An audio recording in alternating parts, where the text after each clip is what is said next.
Article 2. Whether the perfections of all things are in God? Objection 1. It seems that the perfections of all things are not in God, for God is simple, as shown above, Question 3, Article 7, whereas the perfections of things are many and diverse. Therefore, the perfections of all things are not in God. Objection 2. Further, opposites cannot coexist. Now, the perfections of things are opposed to each other, for each thing is perfected by its specific difference. But the differences by which genera are divided and species constituted are opposed to each other. Therefore, because opposites cannot coexist in the same subject, it seems that the perfections of all things are not in God. Objection 3. Further, a living thing is more perfect than what merely exists, and an intelligent thing than what merely lives. Therefore, life is more perfect than existence, and knowledge than life. But the essence of God is existence itself.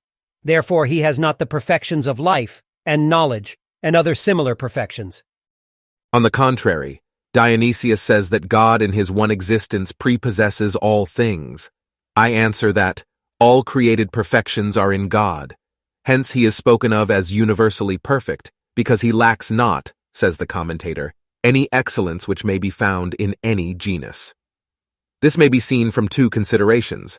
First, because whatever perfection exists in an effect must be found in the effective cause, either in the same formality, if it is a univocal agent, as when man reproduces man, or in a more eminent degree, if it is an equivocal agent.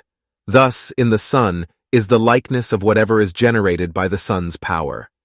Now it is plain that the effect pre-exists virtually in the efficient cause, and although to pre-exist in the potentiality of a material cause is to pre-exist in a more imperfect way, since matter as such is imperfect, and an agent as such is perfect, still to pre-exist virtually in the efficient cause is to pre-exist not in a more imperfect, but in a more perfect way.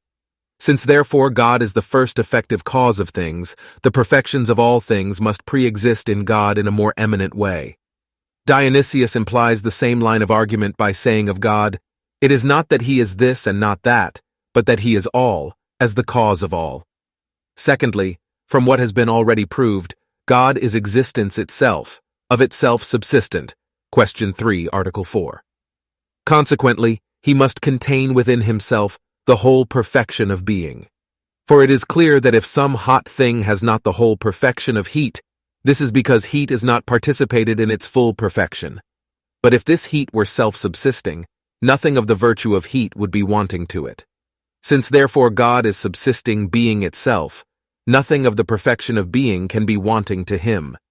Now all created perfections are included in the perfection of being, for things are perfect, precisely so far as they have being after some fashion.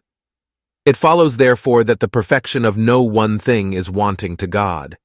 This line of argument too is implied by Dionysius, when he says that God exists not in any single mode, but embraces all being within himself, absolutely without limitation, uniformly. And afterwards he adds that he is the very existence to subsisting things. Reply to Objection 1. Even as the sun, as Dionysius remarks, while remaining one and shining uniformly, contains within itself first and uniformly the substances of sensible things, and many and diverse qualities, a fortiori, should all things in a kind of natural unity pre-exist in the cause of all things, and thus things diverse and in themselves opposed to each other, pre-exist in God as one, without injury to his simplicity. This suffices for the reply to the second objection. Reply to Objection 3. The same Dionysius says that although existence is more perfect than life, and life than wisdom, if they are considered as distinguished in idea, nevertheless, a living thing is more perfect than what merely exists, because living things also exist, and intelligent things both exist and live. Although therefore existence does not include life and wisdom, because that which participates in existence need not participate in every mode of existence. Nevertheless, God's existence includes in itself life and wisdom, because nothing of the perfection of being can be wanting to him who is subsisting being itself.